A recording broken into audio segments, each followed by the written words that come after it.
Hey everybody, MTG Orzo here with, honestly, a breath of fresh air. Arjun was rough.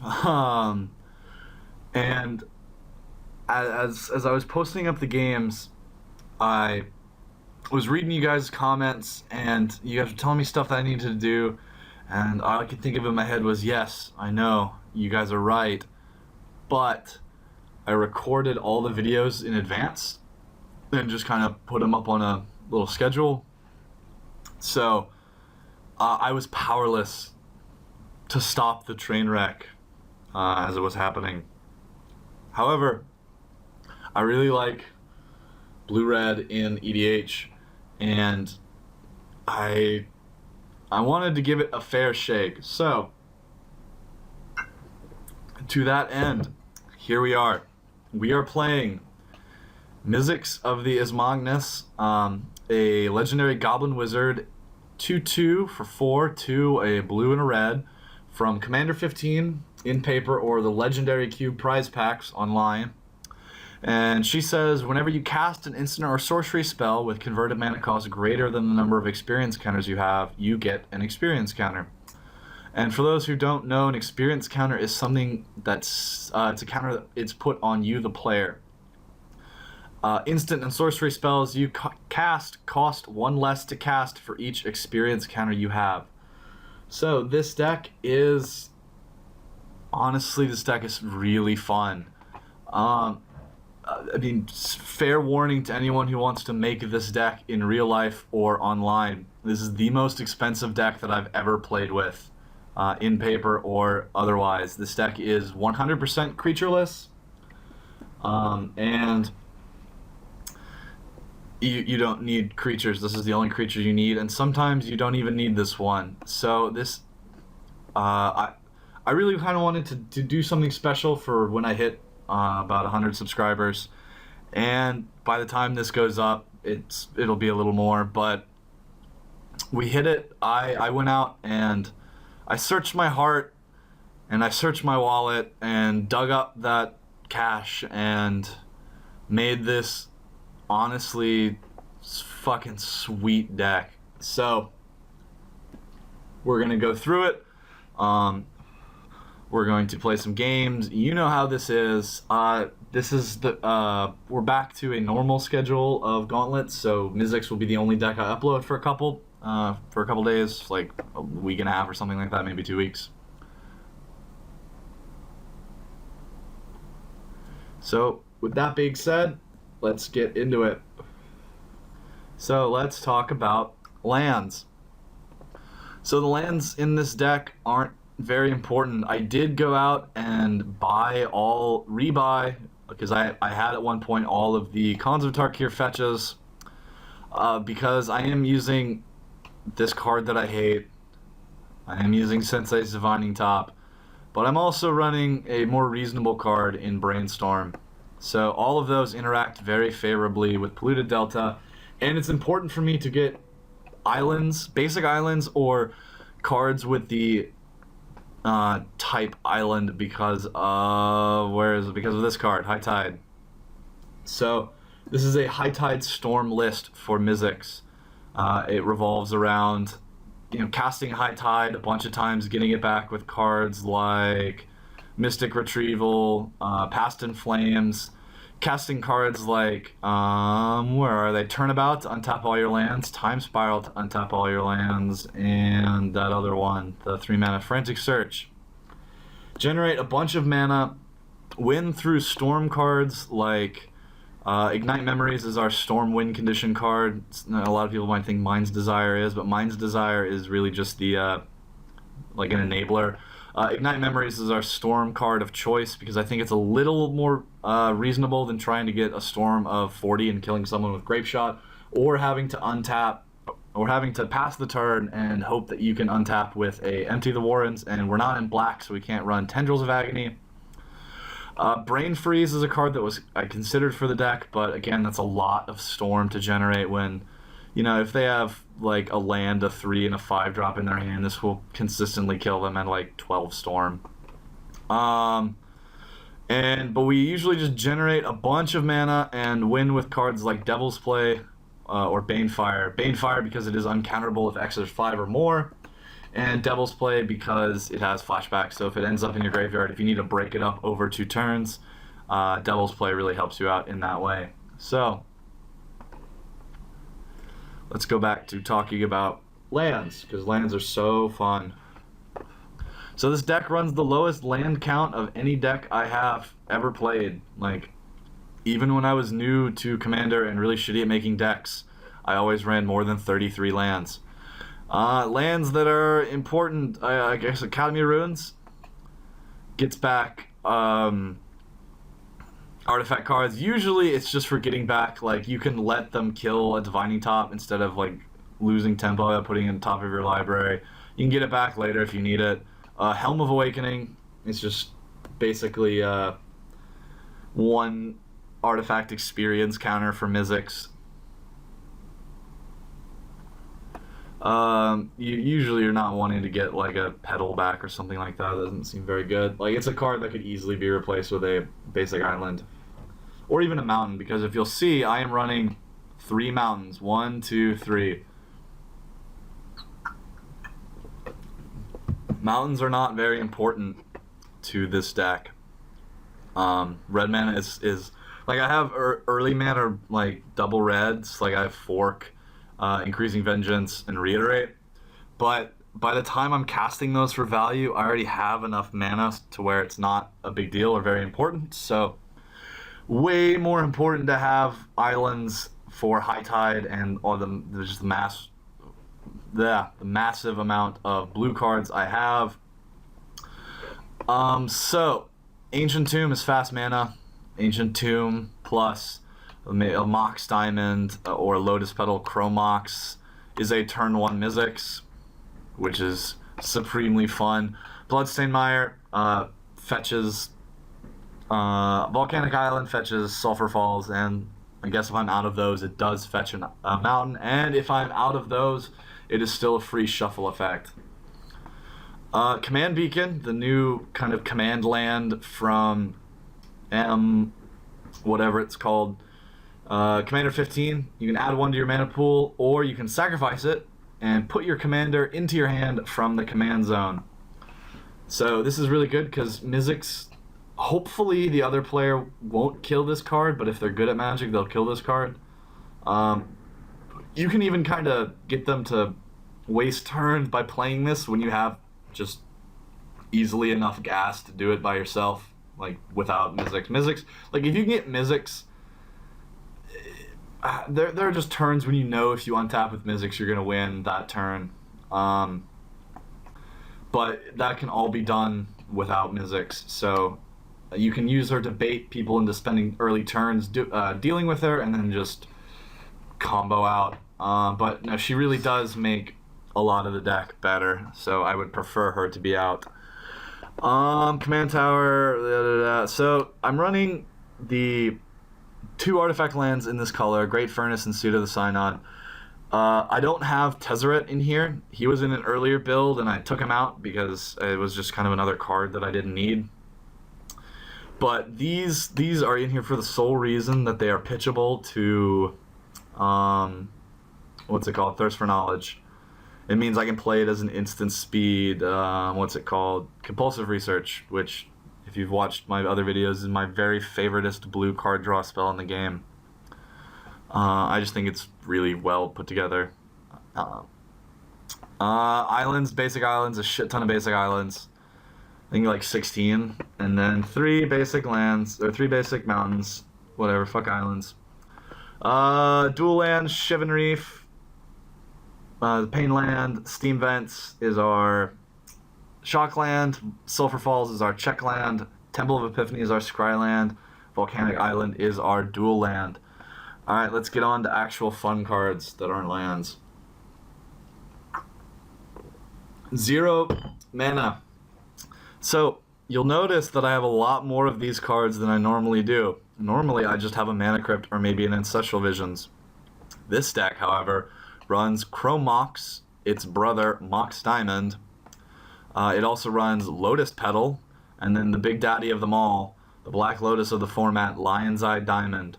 So, Lion's Eye Diamond is hard to explain to people who are new to play. Like, usually if someone's new to Magic, they've heard stories about cards like Ancestral Recall or even, Black Lotus. And so this is Black Lotus with extra text. It has one clause extra of text, and it's sacrifice Lion's Eye Diamond, comma, discard your hand. Add 3 mana of any one color to your mana pool. So it was always about how do you make this card work? And the best way I found to do it is, and it's what definitely wasn't me, it's what you do with a Lion's Eye Diamond in Storm, is in response to one of your draw 7 spells. Like we've got Wheel of Fortune, stuff like Windfall, stuff like that. You cast that spell, hold priority, and then crack Lion's Eye Diamond. And so you discard your hand, but you're going to discard your hand anyway. So now you have 3 free mana to work with. It's a very, very powerful card. The printing in Vintage Masters actually lowered this down to a reasonable $15. It used to be $80 when the only printing was the Visions one. Or the Mirage, I think? Yeah, Mirage. So all of these 1 mana artifacts are good for their they're cheap. They all add mana of some sort. They add the storm count if you have them in your opening hand. These cards are obviously, cards like Lion's Eye Diamond and Lotus Petal are obviously better in storm decks that run black because they have access to Yawgmoth's Will, which means you can crack them and then play them again for free and generate extra storm. But here in this deck, they do still have a home. And, I don't know, Lion's Eye Diamond itself might be a reason to include Tezzeret.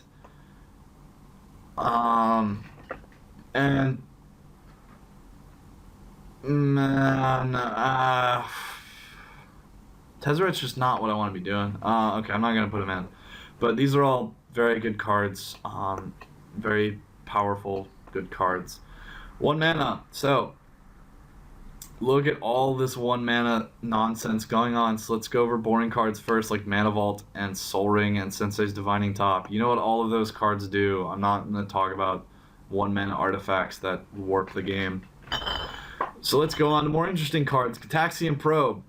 A $4 common for some reason. Well, not for some reason. It's an incredibly powerful tool and constructed. But you can pay, it's Phyrexian blue mana, so you can pay it with blue or 2 life, look at target player's hand, draw a card. So, this can be good the turn you're going off to see if the coast is clear.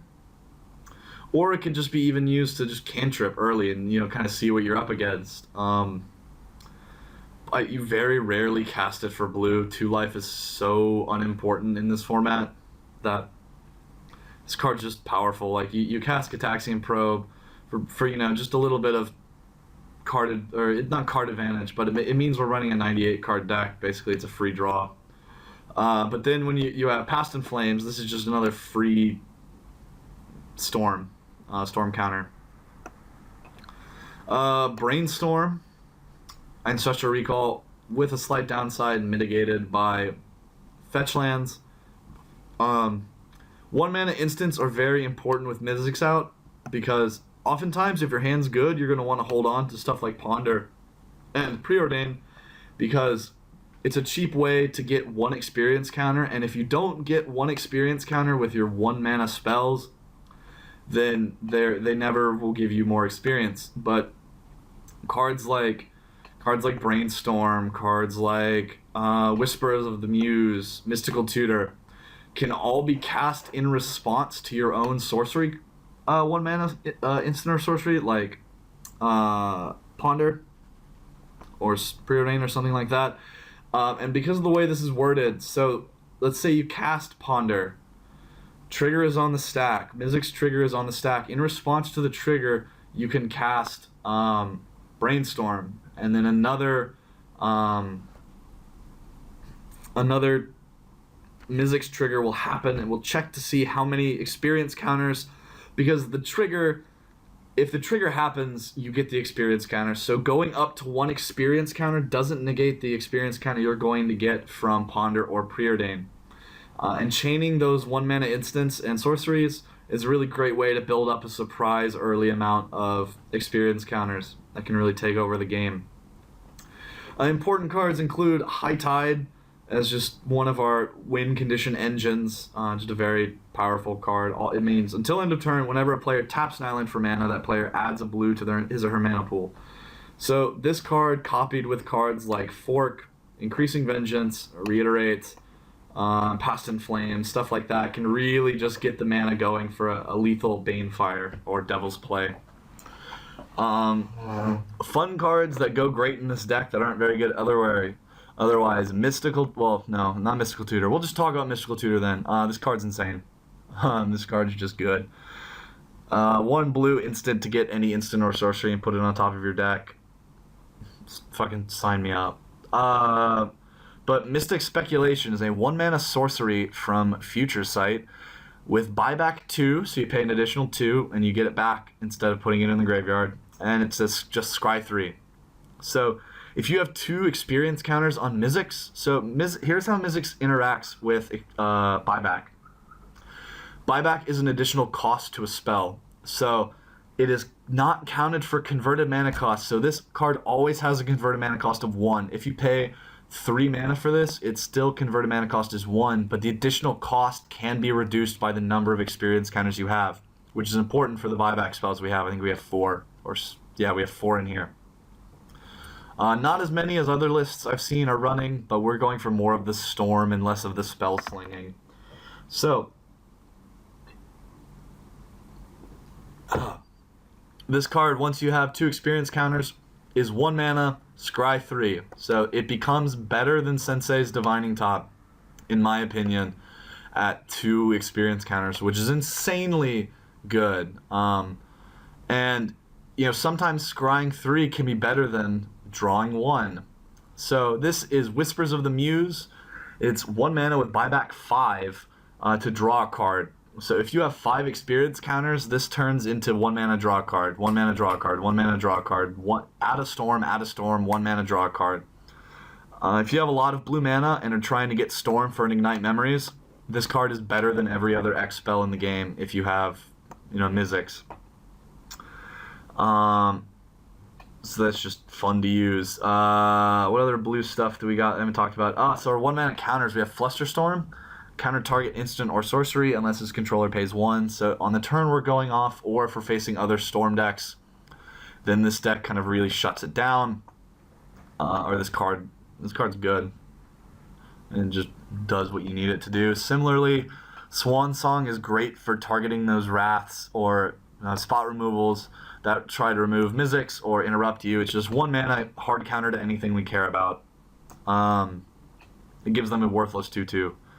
That doesn't matter because we're not swinging with anything. Well, we'll swing with Mizzix on an empty board just to make Ignite Memories a little easier to kill with, but I mean, we're not fighting over the ground. Other 1 mana spells, we have Faithless Looting. You know what it does. However, Flashback is, again, not converted mana cost, but the flashback cost does get reduced for Mizzix. So you can Faithless Looting for 1 red. If you have 2 experience counters, you can do it for 1 red again from the graveyard. Very powerful. Digs 4 cards, adds 2 to the storm count. Very, very good. Then we have Gamble, search your library for Demonic Tutors, and then you discard a card at random. So usually you have enough cards in your hand to make this a pretty sure thing, but it's always sketchy when you have like 2 or 3 cards left in your hand after you cast this. You just really don't want to lose the card that you get. It just turns into this red Entomb that sucks. Which in this deck it's not bad because of stuff like Plastic Flames and Mystic Retrieval, Time Spiral, stuff like that. We also have Pyroblast. 1 mana, counter target spell if it's blue, destroy target permanent if it's blue. So you may have seen Pyroblast and Red Elemental Blast. So there is a reason why Pyroblast is like $1.50 more expensive. You can cast Pyroblast without a target, a legal target. So if they cast Wrath of God, you can cast Pyroblast and choose counter target spell if it's blue, because the effect is checked on resolution of the spell. So it checks to see if the card is, or the spell is blue when this card resolves. At that time, you've already cast it. Red Elemental Blast has the text, counter target red, or counter target blue spell, or destroy target blue permanent. So this can target, this is 1 mana add 1 storm at the worst case, and in the best case it's 1 mana stop target, mana drain, stop target force of will. So that's pretty cool. Alright, let's go on to 2 mana. We have Arcane Denial. Hard counters for 1 mana, get my dick excited. If you have an experience counter, this is essentially 1 mana counter target spell, draw a card, they draw 2 irrelevant spells. Also, what you can do with this is, let's say you have, you can do the remand trick with it. Let's say I don't care about this, I can use Pyroblast, for example. Okay, I cast Pyroblast targeting one of their lands, which is obviously a colorless permanent. Nothing's going to happen when the spell resolves. However, I can cast Arcane Denial, hopefully for 1 blue mana, and I get 2 Storm and then draw 3 cards next turn for free. Very powerful. I don't know if it's as powerful as the remand trick with Storm cards, but it's up there. It's a very, very nice effect to have. And just a hard counter for not double blue is very good. We have Merchant Scroll.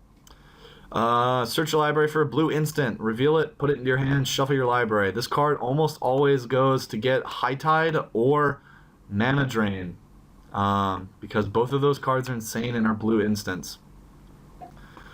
Negate, because the spells that we're really worried about are instants and sorceries, or just non-creature spells in general.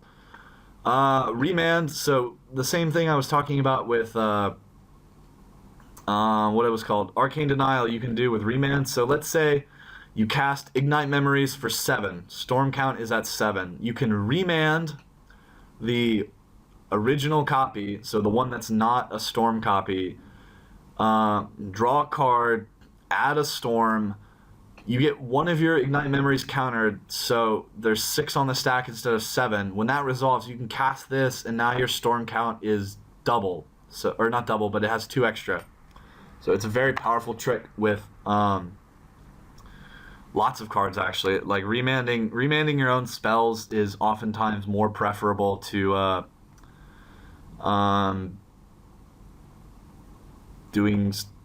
hitting their own spells. Obviously, it's a 1 mana soft counter, so that's fun.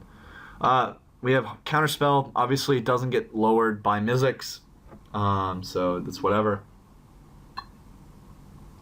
Card will probably get replaced by that new Surge counterspell in Oath of the Gatewatch, because the versatility makes it a little more kind of intriguing.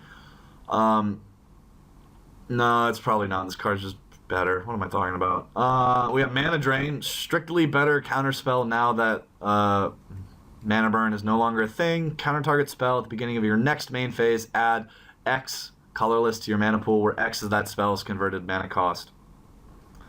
So, this card's bonkers. Can lead to some really insane turns if they don't know it's coming. It almost makes me wonder how they're going to change this rules text with the change to the colorless mana symbol. So would you just say X diamond? I don't know. That's coming out soon, isn't it?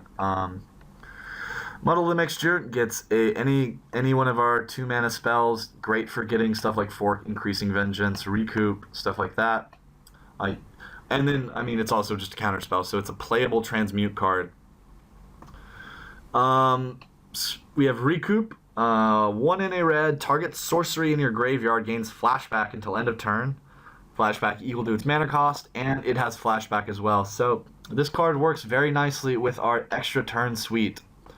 And by that I mean it works incredibly well with our extra turn suite. So it works with other things, but I guess that's the big one, is just chaining extra turns like nobody's business. Which is a win condition in and of itself in this deck. It's just taking 20 turns in a row and then having them concede.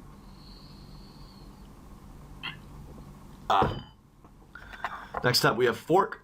Copy target instant or sorcery, except the copy is red. You may choose new targets for the copy.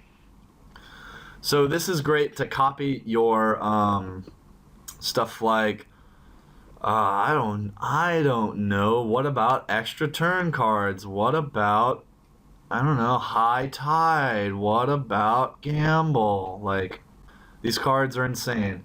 Increasing Vengeance can do it. Okay, so the difference, increasing Vengeance, you can do it a total of 3 times because you do it once for normal, and then when you flash it back, you do it twice. But it can only target your own spells. So this card is definitely for pumping you out. This card was more of a red fuck with the stack card when it first came out. Helm of Awakening, 2-mana artifacts from Visions. Spells cost 1 less to cast, which I believe is a format you can play. Like it's in real life, people play it in like card shops. They have tournaments where it's just like Awakening Night, and all spells cost 1 less to cast. Cool card.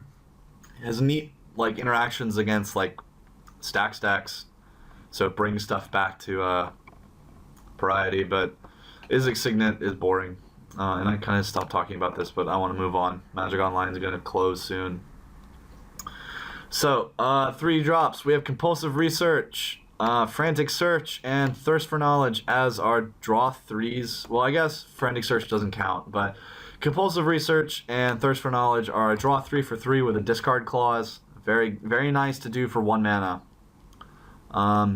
Frantic Search, draw 2, discard 2, untap 3 lands. So if you have any amount of experience counters and like extra mana coming out of your lands, this card is ace.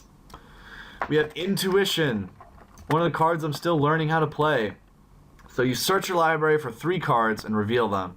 Target opponent chooses 1, put that card into your hand and the rest into your graveyard. So usually when I do this, it's to get some manner of like Past in Flames, extra turn spells.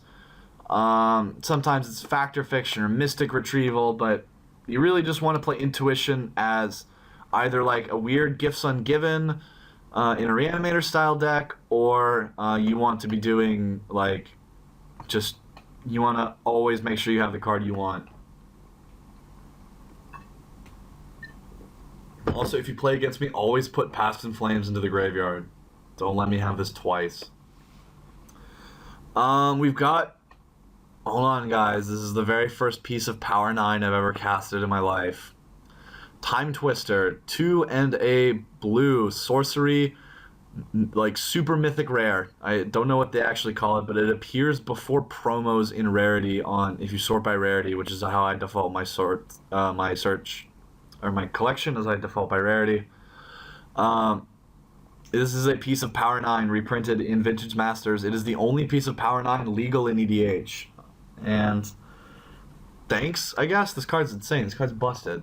3 mana. Each player shuffles his or her hand to his graveyard, then draws 7 cards. So it's... you get to reuse all the stuff in your graveyard if, you know, stuff's not going on with Past in Flames, and then you draw 7. You don't have to... It's good. Like, Wheel of Fortune is good. Like, don't get me wrong. There's no reason for this card to be this many when this card is a billion. But shuffling into your graveyard a lot of the time, or shuffling your everything into your library is good. It's why Time Spiral is good. But I guess Time Spiral untaps your lands, which is kind of better. But Time Twister, it's been a fucking blast being able to play with a piece of Power 9. I don't play Vintage. I'd like to play Vintage at one point, but Time Twister just feels so great to cast, especially if you cast it for 1 mana. Like, if you can cast a draw 7 for 1 mana with Mizzix out, you've just won the game. It's not going to be pretty for your opponent. Windfall is a situational. Everyone draws. Usually it'll be for like 5 or 6 by the time you cast it. But it can be as crazy as like 10 or 11 or something like that. Not much to talk about on Windfall. Capsize, Buyback. It just becomes 2 blue, return target permanent to its owner's hand if you have 4 experience counters. It just becomes it becomes a boomerang that you get back every turn.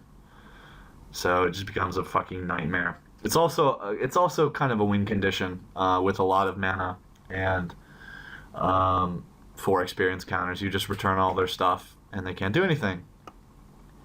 Seething Song is our only ritual in this deck because a lot of the times it becomes 1 red mana to add 5 and you flash it back and now you have 1 billion mana. So very fun card. And I had a foil lying around from a Mirrodin draft I did recently. Wheel of Fortune, speaking of draw 3s, discard. Everyone discards, then draw 7. Reiterate is phenomenal. It's basically Capsize. It fills the same niche as Capsize.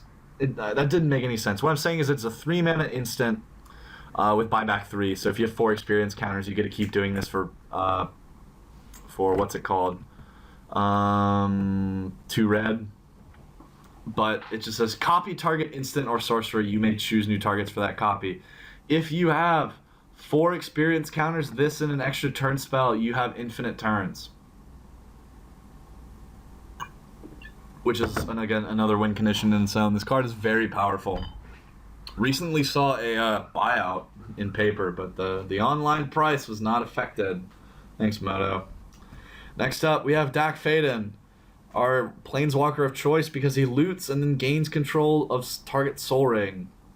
Just filtering our draws, getting a little bit of extra mana incrementally is good. Like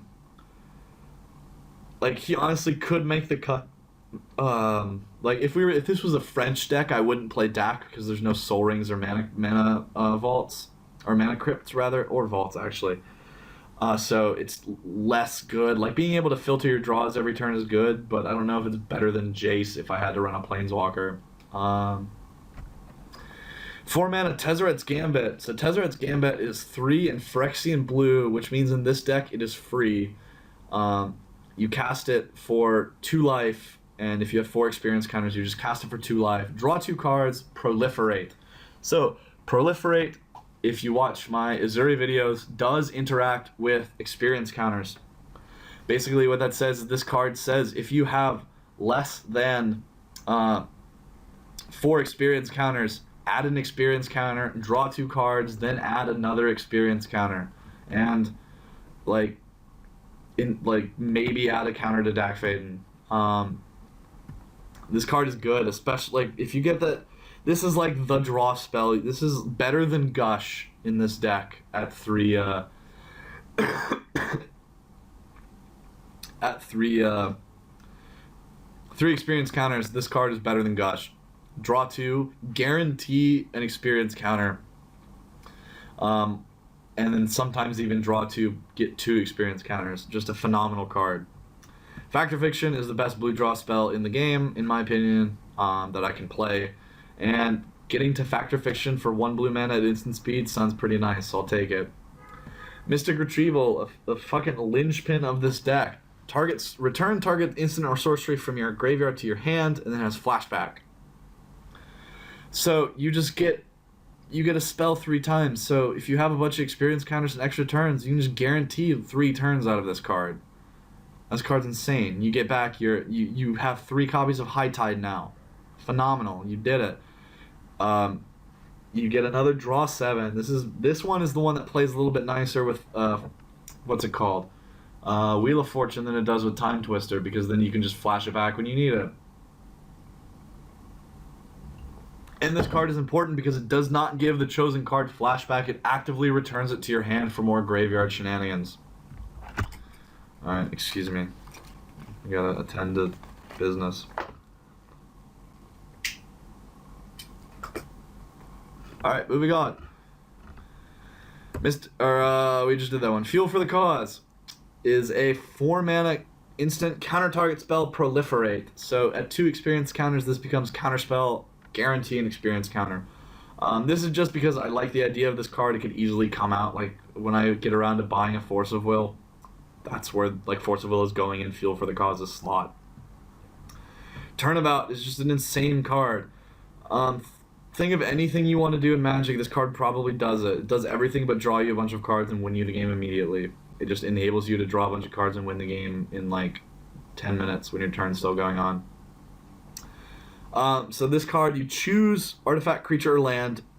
Tap all untapped permanents of the chosen type target players controls, or untap all tapped permanents of that type that player controls. So usually you just want to, you've got a couple high tides going, you're riding the wave, you cast Turnabout for 2 mana because Mizzix, fuck whatever. You name lands, untap all your lands, and then just go off. Linchpin in the deck. You tutor for this card lots of times. Speaking of cards you tutor for, Past in Flames. Each instant and sorcery card in your graveyard gains flashback until end of turn. Flashback cost is equal to its mana cost. So getting this card out in any sort of reasonably sized graveyard just means you're probably going to win the game. You cast this for 1 mana, it's over.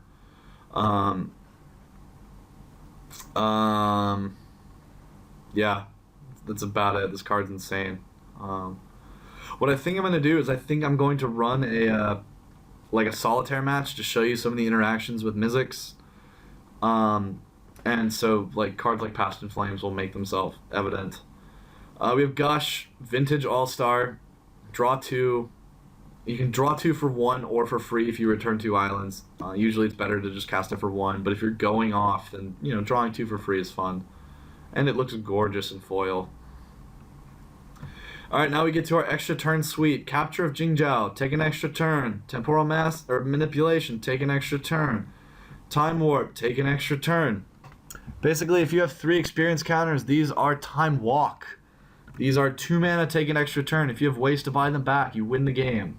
Guarantee you 100% more people will concede to Time Warp Mystic Retrieval than they will lose to Ignite Memories. Casting these for 2 is backbreaking. They're insane. Then we have Future Sight, which is part of an Infinite Storm combo that I will now go over. So if you wish to generate Infinite Storm, you need Future Sight, Helm of Awakening, and Sensei's Divining Top. What you do is you have Future Sight, which says you can play the top card of your library. Helm of Awakening says spells cost 1 less to cast. Sensei's Divining Top is a 1 mana card that says draw a card. So you can literally draw your deck, generate... Well, you can't generate Infinite Storm, but you can generate more than enough Storm than you need. And then, you just cast an Ignite Memories for 1 mana, and as long as they have more than 1... Or if they have more than 0 non-land cards in their hand, they're probably dead. Ignite Memories, it sudden impacts you with Storm. It's the win condition.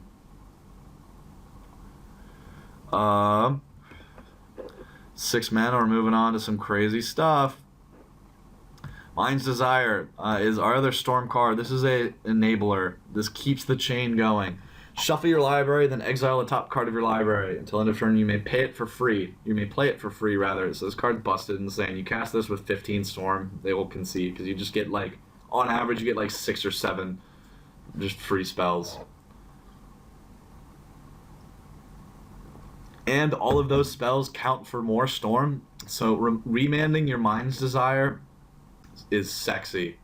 It's because, oh god, it's the best feeling in the universe. Time Spiral is another one of our just straight up enablers. Exile Time Spiral. Each player shuffles his or her graveyard and hand into his or her library, then draws 7 cards. You untap up to 6 lands. So this card, if you have, oftentimes if you have a decent amount of islands and 1 high tide, this card says you win the game. It's just that bonkers. Dig Through Time is the best 2 mana draw spell in the game if you have a decent amount of experience counters, and even it's a great way to get rid of lands that you're going to reshuffle in with stuff like Time Spiral and Time Twister, so you don't have to draw those lands again. Especially, just fetch lands and stuff like that. Cards like Dak Fade, and you don't really care about. Cards you pitch, maybe you pitch an Izmagnus Signet to your what's it called? Thirst for Knowledge. But Dig Through Time, you can cast it for 2 mana. It's obviously insane. But even when you cast it for 2 mana, it's still a 6 mana spell, or 8 mana spell. So this will usually always get you an experience counter on Mizzix. Alright, now we have our X spells. Yeah, okay, thank you. Thanks for ruining my video, wizards. So our X spells work great with Mizzix. So basically, let's say you have 4 experience counter. Blue Sun Zenith is pay 3 blue, draw 4 cards, instant speed. You may pay X to draw X cards.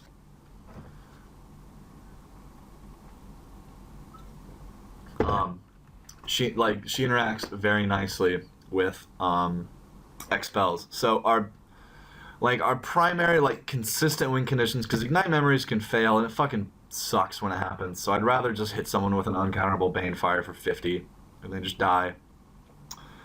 But now that I'm thinking about it, there's no way for this deck to win if they have Shroud or Hexproof. So that might be something we need to take care of eventually. But we run the 2 X draw spells, Stroke of Genius, if it will load. Yeah, Stroke of Genius, draw X. Blue Sun Zenith, draw X, shuffle in.